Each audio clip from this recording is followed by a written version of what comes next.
안녕하십니까. 오늘은 최근 일본 후쿠시마에서 일어난 지진에 대해서 한번 살펴보고 분석해보는 시간을 가져보고자 합니다. 결과적으로 지진이 발생하게 되면 주목을 받는 업종들은 정해져 있습니다. 심리와 수급에 의해 움직이는 시멘트주라던가 아니면 지진 관련 내진 설계로 유명한 삼양엠텍 같은 주식이죠. 하지만 오늘도 가치 투자를 표방하는 채널답게 진지하게 종목을 한번 찾아보는 시간을 가져보고자 합니다. 어제 오후 11시 8분이었는데요. 일본 기준 진도 6강의 지진이 발생했다 라고 일본 기상청에서 발표했습니다. 진도 6강 그리고 규모 7.3 정도의 지진이면 우리나라 지진 기준으로 9에서 10 정도에 해당하는 국내에서는 단 한 번도 일어난 적이 없는 강력한 규모의 지진이라고 할 수 있습니다. 하지만 일본 기상청은 11년 전 일어난 동일본 대지진의 여진인 걸로 보인다 라고 애써 이번 지진을 축소했는데요. 이 지진이 과연 10년 전 지진의 여진이 맞을까요? 地震で多少の潮位の変化があるかもしれませんが、津波の被害の心配はありません。震度6強の宮城県南部、福島県中通り、福島県浜通り、震度6強を観測しました。落ち着いて行動してください。福島市の地震発生時の様子も入ってきました。こちらも激しくカメラが揺れています。電気はついています。地震発生時、電気はついていますが、カメラが激しく揺れ、時折光るような様子も見られます。震度の情報をお伝えします。震度6強、宮城県南部と福島県中通り、浜通りです。 이번에 일어난 일본의 지진 영상을 일부 가져왔는데요. 저 장소는 원전 사고로 유명한 후쿠시마입니다. 저 정도 되는 규모의 지진이 10년 전 지진의 여진이라고 설명하는 게 아마 일본 사람들도 그렇게 말이 된다고 생각하진 않을 것 같습니다. 경험상으로 일본 사람들이 지금 되게 불안해하고 있을 건데요. 2011년 동일본 대지진 때도 전진, 그러니까 첫 번째 지진 이후 두 번째 본진, 큰 대지진이 한 번 왔었습니다. 7.3이 첫 번째로 오고 두 번째 온 게 9.1이었는데요. 그리고 5년 전인 2016년 일본 남부의 구마모토 지방에서 일어났던 지진도 첫 번째 지진으로 6.5의 전진이 오고 하루 정도가 약간 지난 후에 7.3의 본진이 다시 도착했던 경험이 있습니다. 큰 지진이 한번 오면 며칠 동안은 절대 안전할 수 없는 상황이라고 볼 수 있겠습니다.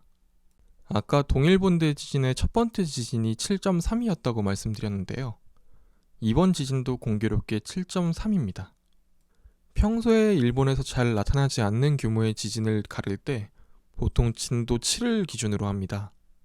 보시는 대로 1995년의 고베 대지진 이후 일본의 진도 7 이상 지진은 총 5번 있었는데요. 피해가 큰 지진과 피해가 상대적으로 덜한 지진이 번갈아 가면서 오고 있는 걸 알 수 있습니다. 일본 사람들이 현재 불안에 빠져 있는 것도 당연하다고 볼 수 있겠죠. 통계를 보면 더 확실히 알 수 있는데요. 진도 6.0 이상, 그러니까 규모가 어느 정도 이상 되는 지진 발생 빈도가 그 전보다 좀 많이 늘어나고 있는 것을 확인하실 수 있습니다. 사실 일본이 지진에 대해서 가장 크게 걱정하고 있는 지역은 현재 지진이 일어난 저 빨간 원 안에 있는 지점이 아니라 왼쪽 아래 영역 부분으로 표시된 세 가지 지방입니다. 순서대로 난카이, 그리고 도난카이, 도카이 지방이라고 하는데요. 대대로 이 지역에 100년에서 150년 주기로 한 번씩 지진이 터집니다. 따로 터질 때도 있고 같이 터질 때도 있는데요. 저 도카이 지방에 1854년에 마지막으로 터졌던 지진 이후 지진이 아직도 없어서 주기가 될 때가 돼서 상당히 걱정하고 있습니다. 밑에 보시면 알겠지만 터질 때가 안 돼도 옆에서 터지면 같이 터지기도 하거든요. 이 세 개의 지역 중에 두 군데 이상 터지면 규모가 거의 대지진급으로 확정이 나고요. 세 개가 한꺼번에 터질 경우는 마지막으로 터졌던 게 대략 300년 전입니다. 1707년인데요. 세 개가 한꺼번에 터졌을 경우 후지산이 폭발했습니다. 진도를 정확히 관측할 만한 과학기술이 도입되지 않은 때여서 지진의 규모는 문헌 정도로 파악할 수밖에 없지만 최대 동일본 대지진 수준에 근접했을 걸로 예상되고 있고요. 문제는 이때 이후 후지산도 한 번도 폭발한 적이 없다는 겁니다. 일본의 화산 관련 전문가들도 지금 현재 후지산은 언제 폭발해도 이상하지 않은 상태라고 언급하고 있습니다. 마침 공교롭게도 후지산의 분화 주기는 300년에서 500년 사이이고요. 주변 지방에서 큰 규모의 지진이 발생하면 보통 연계되어서 같이 지진이 발생하는 경우도 있습니다. 현재 일본 수도권의 주민들이 겁에 질려 있는 이유 중에 하나라고 볼 수 있겠죠. 이게 아마 재작년쯤 기사로 기억하는데요. 일본 연구팀이 대지진이 일어날 때가 됐는데 일어나지 않자 대지진 시기를 파악한다고 그 불안정한 지각에 시추를 했습니다. 거의 약 3000m까지 구멍을 파다가 구멍이 무너져 내려서 더 이상 파지 못하고 결국엔 추후에 중지했는데요. 밑에 보시면 네티즌들의 반응이 재밌습니다. 지진에 대해서 상당히 불안한 모습을 보여주는 것을 볼 수 있죠.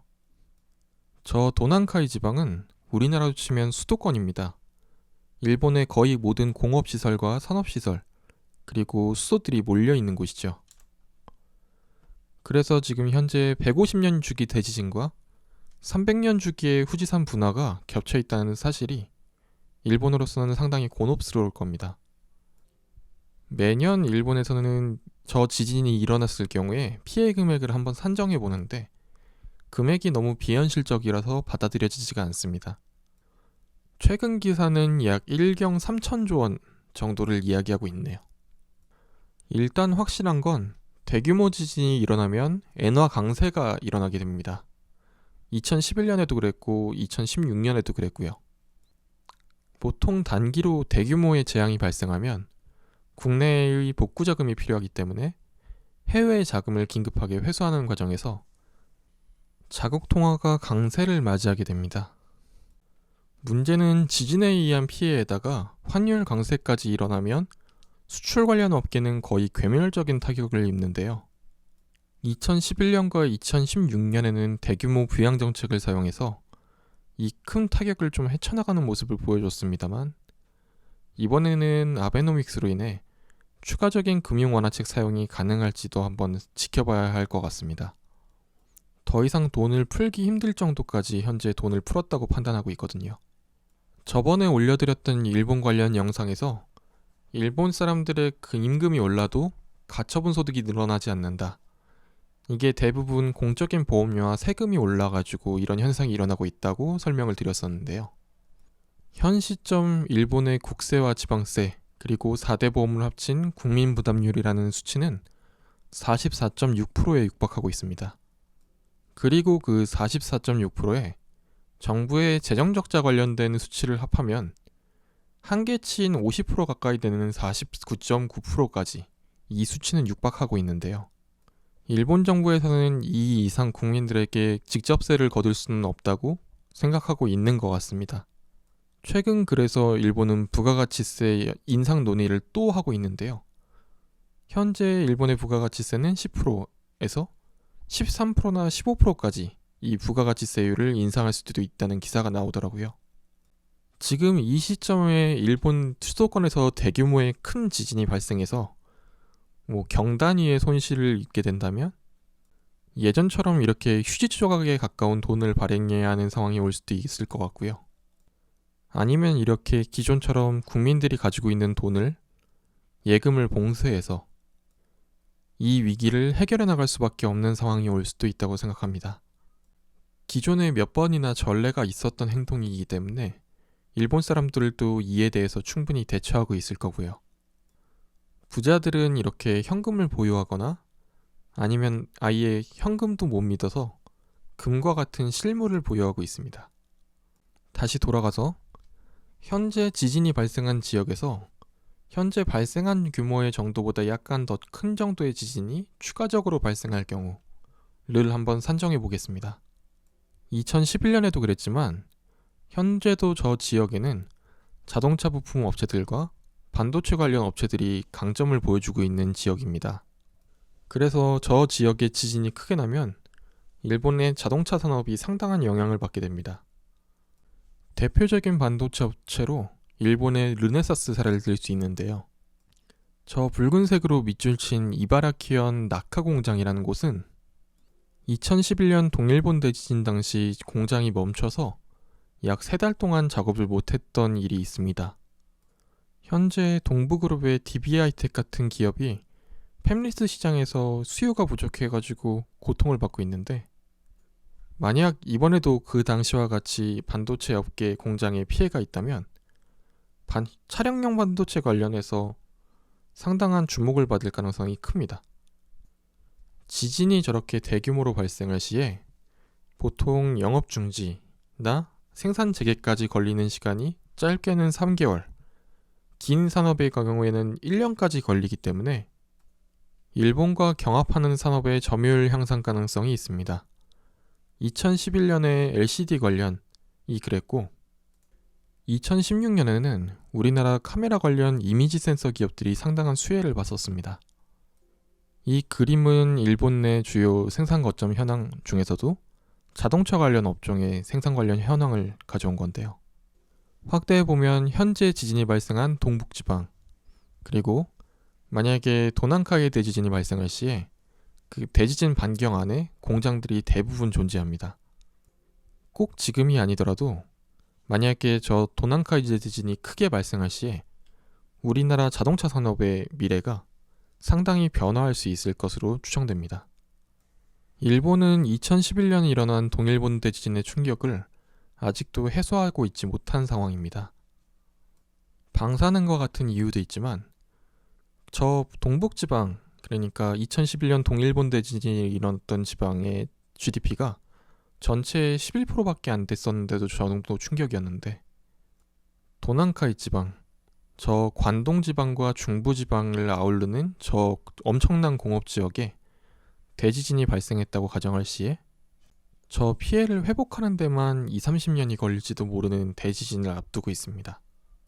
제 핸드폰에는 저 위에 있는 유레쿠르 콜이라는 어플이 깔려 있습니다. 일본 내 지진 경보 관련 어플인데요. 이렇게 지진이 발생했을 경우에 실시간으로 저한테 경보가 울리게 됩니다.